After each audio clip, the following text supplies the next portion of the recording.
Hello, everybody. This YouTube video is going to be a little bit different than some of my other ones.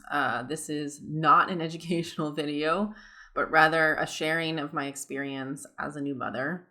I am here with semi-wet hair and a lovely stress zit and zero makeup. And I really just felt called to do this video because I know that many women, especially nowadays, we don't have tribes, and I know many women struggle in early motherhood. For me, it has been probably the biggest struggle of my life, honestly. And I have been through chronic illness and all of the things that many of you guys here have also dealt with. And this has really rocked me to my core. So many of the experiences that I've had with Luca. Many of you know that I had a difficult end of my pregnancy. I had horrific sciatica that really brought me to my knees for the last 5 weeks. It was extremely stressful. I couldn't sleep or walk because the sciatica pain would happen like hundreds of times per day. And then my labor and delivery was fairly traumatic. We transferred from a home birth to a hospital birth, and I did not have a good experience once I got to the hospital. And my labor was 48 hours long of pretty intense contractions with a very large blood loss at the end. So the experience started off not great. And as many of you know, I wasn't seeking to have children. I didn't think that I could have children. And so it was a big emotional turmoil in the very beginning to come to terms with the fact that my life was going to change drastically. And it wasn't something that I had planned on. But during the pregnancy, I did tons of work with my therapist around fears around having children, fear around having a boy, and why I had those fears. And I really focused the majority of my pregnancy on healthy nutrition, exercise, and mental health work, and felt like I was in a really good place. I actually got very excited, was really looking forward to being a mom, and felt like this was going to be a transformative, difficult, and joyful experience. And I can say that it has been all of those things and more. Many of you know that Luca basically cried 8 to 10 hours a day for the first 5 months of his life.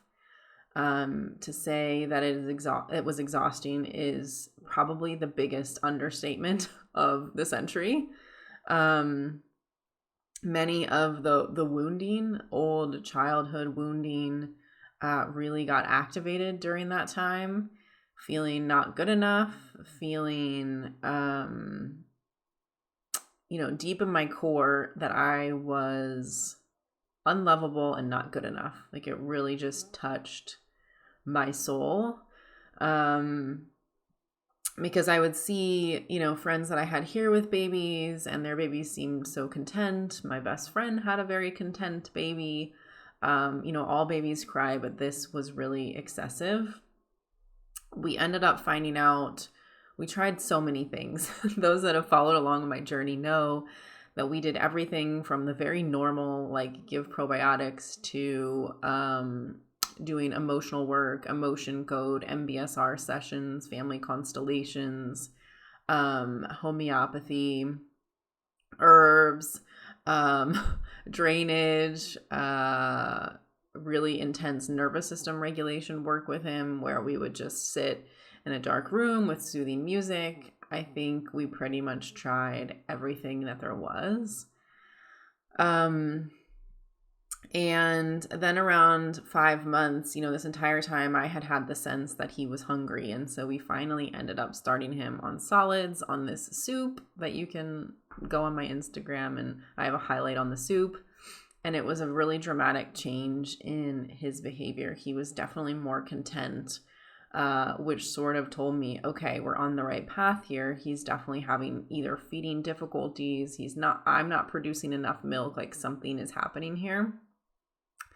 We knew that he had a tongue tie at that point because he had had one previous release done that quote unquote failed. But it was just not done properly here in Spain. And so I knew that we were going to have to re-release. By the grace of God, one of my followers on Instagram allowed me to speak to her mother, who basically guided me to a lactation consultant in the US who is an expert in oral dysfunction and the infant microbiome. So I consulted with her 2 weeks later, and we basically got on this whole program to set him up to do a follow-up release. And so we flew to the US earlier than we had planned in order for him to have this release surgery. We were doing all the myofunctional therapy, body work, exercises, 6 to 8 times per day in preparation. And then we flew all the way to Connecticut to go to the best of the best. And he ended up having 7 different releases done on upper lip, lower lip, his 2 buckles on each side, and then his tongue. And we proceeded to do the exercises. We're still doing them. We're 4 weeks out from the release. And we're still doing the exercises, although we're only doing them between 3 and 5 times per day instead of like 8 to 12 that we were doing right after the surgery. So things have slowed down a bit.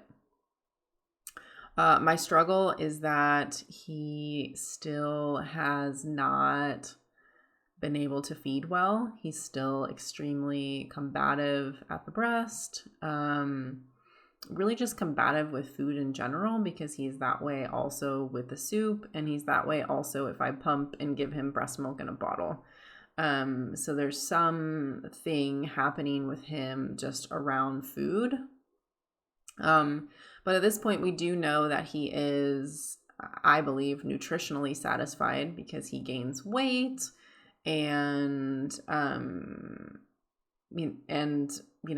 he's growing normally now. He's in the 55th percentile for weight, and he was down into the 5th percentile. So we've made very large strides in his growth. And so I feel like he's nutritionally sound at this point. And so we don't know why he does what he does when he eats, why he eats with so much anxiety, why he holds on to so much stress when he eats. We don't know. We're still kind of working through it. We're working through some homeopathy. We're working through some gemotherapy. And we're still working through some potential nervous system issues. And so we kind of have a little bit of a plan going forward with trying different things. It's just a very slow process, and we have not seen any feeding benefits up to now, from doing the release. I think the majority of people see huge benefit from doing the release. And so I think my story is in the minority. But this video isn't really about the pros and cons of releases, although I am very pro-release even after my current experience. That will be a later video. But the thing that has really, I think, just shook me to my core, I'm going to try not to cry, is that he seems just not happy. I know I post videos of him playing and being adorable on Instagram because there is that aspect of him. He can sit and play for maybe 10 minutes before the fussing and the crying starts again. He is better from what he was the first 5 months of his life, that's for sure. I'm not going to say I have not seen improvements. We've definitely seen improvements since he is more nutritionally sound. That is 100% for sure. But for whatever reason, he doesn't seem happy. Even, unfortunately, Mark's mom made the comment that she felt like he seemed unhappy, which was extremely hard for me to hear. And then you guys know we have spent the last month with my mom, and she never said she felt like he was unhappy, but she said she knew that I was struggling, and it's hard to understand. It was really hard for her to understand, and now that she's seen the way she is, the way that Luca is, she understands it. And so in some ways that was also hard to hear, but also very validating that my experience is outside of what is considered normal in a newborn. And it's very painful for me. I've gone through some major periods of sort of depression along this journey, of just feeling completely inadequate.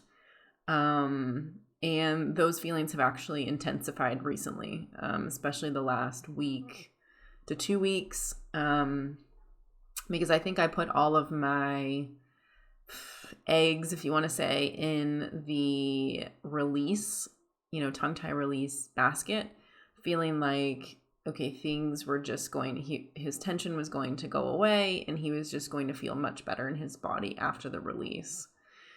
And in a lot of ways, his tension has improved quite a bit. Like, he used to just be super tense like this, like his entire life. Since he was a newborn, he was always stiff as a board. And I knew that he had so much tension in his body. We had seen so many body workers here in Spain, but none of them were able to relax him the way that our body workers in Atlanta and Connecticut were able to relax him. And so that's been an amazing experience, seeing that change in him.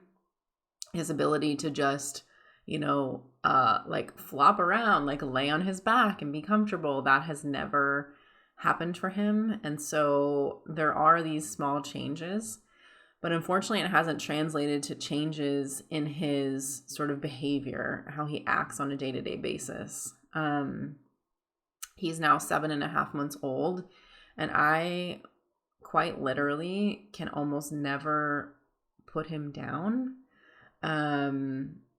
without him fussing or crying. He always cries to get picked up. And even when I pick him up, he continues to fuss and cry. And he does it more with me than with other people. So Mark can play with him on the floor and he can be perfectly content. And then I walk in the room and he starts fussing and crawling over to me for me to pick him up. But there's just no ability. Like, I try to console him. I try to kiss him and love him and hug him and cuddle him. And it just feels like nothing that I do can calm him. And it feels like a situation that's very unique to me. He does fuss with other people, don't get me wrong, but it is much, much less. And like, for example, if he's with Mark all afternoon, his level of fussiness is way, way less than what I experience on a daily basis. I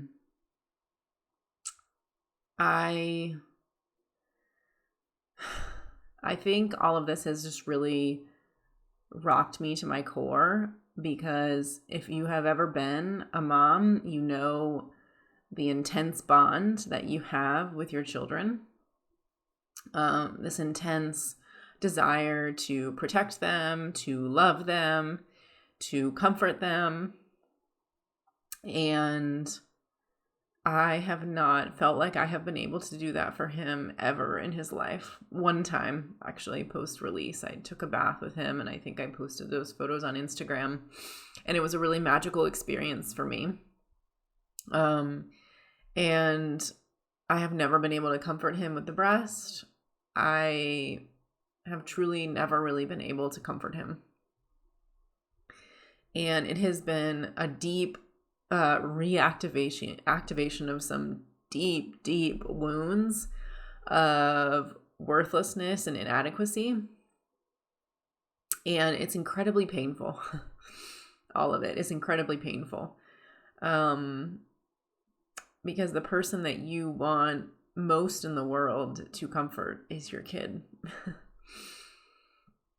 I have recently learned that my mineral status is terrible. I am verging on adrenal exhaustion, which probably I didn't need a test to tell me that.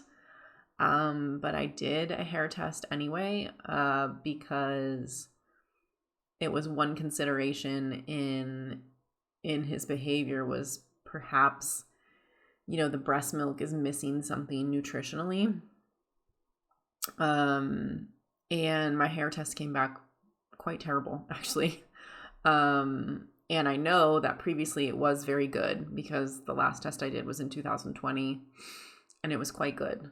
I mean, we all have things to work on. It's a constant, progress with your body. But it was quite good. The good thing is at the moment, I feel good in my body. I am, of course, exhausted. But I actually feel good in my body. I don't have any of the symptoms that I had previously with chronic illness. Again, none of those have resurged, minus some minor reflux, because obviously my digestive function is my digestion is under functioning right now because of the chronic stress. And I know, all of the things that I need to do for myself. These are the things that I preach literally every day, because I know that they work. I have done them. I have lived them. I have seen them work in myself and clients. I know that I need to seek help in the house and with mental health. I know that I need to do my foundational health items, which are honestly so lacking at this point that it's no wonder my cortisol and stress levels are incredibly high right now. And it has been really hard to do this alone without any family or sense of community or friends.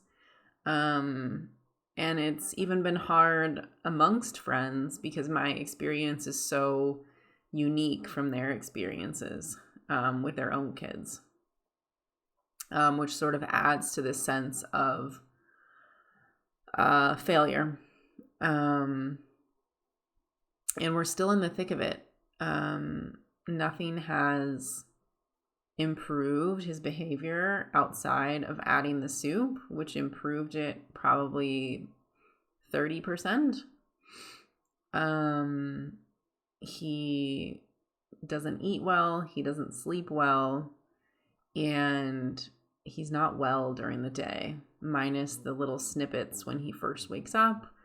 When you finish feeding him, and he can play for about 10 or 15 minutes before the cycle starts again. And I think there's no more stones to be unturned at this point. I don't know what else I would do besides the things that we are currently doing. And I don't know if he is physically uncomfortable, emotionally uncomfortable, or both. I don't know. I wish I did know. It's my greatest desire in life is to know how to help my son. The amount of pain that I feel is really intense. I feel some days extremely resentful and angry, and other days totally just broken and depressed and lost. And it's just this vacillating of emotions that I have not been able to process well, just because of lack of time and ability to do so.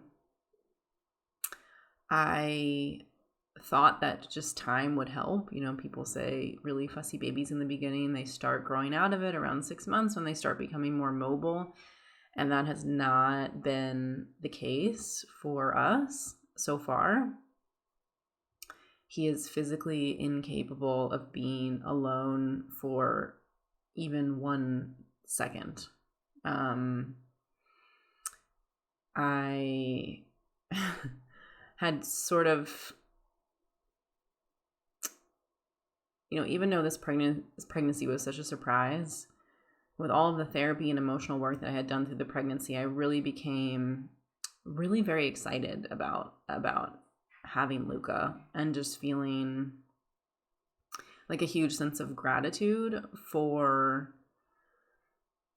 God giving me this opportunity to be a mother when I never thought that I was going to be one. And lately, not that I don't feel like Luca is a gift, because he is, but lately I am just questioning why all of this happened and is happening. And I have definitely put myself back in that victim mentality, which is not helpful. And something that I encourage all people with chronic illness to work on. And so it's something that I'm going to have to work on again. We are currently searching for help. It is extremely hard to find because we don't live in a major city. And in Europe, I guess a 40-minute drive is very far. And so that has been really difficult. We have tried to go through a few different agencies with nannies to help us. And it's also very difficult because I do, in some ways, feel bad for the nanny that has to come watch him, because it is so hard watching this child be so uncomfortable all the time. Babies cry because they're hungry, they're tired, or they need connection. But he just seems to cry no matter what. So I just wanted to make this video because I feel like it's too much of an update to do through Instagram. And I just wanted to kind of make myself vulnerable, and just share exactly what has been happening and how all I want to do is get back to, having some sort of balance in my life. I want to get back to seeing clients. I want to get back to being more active on social media again. I want to get back to doing all of my foundational health stuff again. And we are working on trying to figure out how to make some of that work. At the end of the day, I know all of those things would help me mentally, but I still will need to do fairly intensive work around just the trauma that I feel, honestly, from all of this, and the deep, deep wounding that has come up for me since having him. It is something that I could have never imagined in my wildest imagination, that it could be this hard and that my experience would be so drastically different than other people's experiences. And I also feel an intense sense of loss for having a different experience. And honestly, once I found out I was pregnant and got really excited about it, I actually, before this experience happened, I probably would have considered having a second, if only just to give him a sibling. And now I feel like that is off the table for sure, because this period of my life has just been so dark, such a dark night of the soul. And I am in a place of such dysregulation and such exhaustion that I don't see that happening again for us, which also feels like a loss, sort of this new loss, because we never thought we were going to have a family. But then after we did get pregnant, just sort of having discussions about that, it's sort of a new loss to us as well. So honestly, in some ways, I don't know why I am sharing all of this with you guys. I think I've just felt an immense connection with many of you here in my community. And many of you guys have helped and supported me through so much that has happened in the last 8 months. And I have been fairly absent on social media. And at this point, I feel like I have very little to give, emotionally and also time-wise, until we can find some help that I am okay with utilizing, a nanny or an au pair or something of that nature.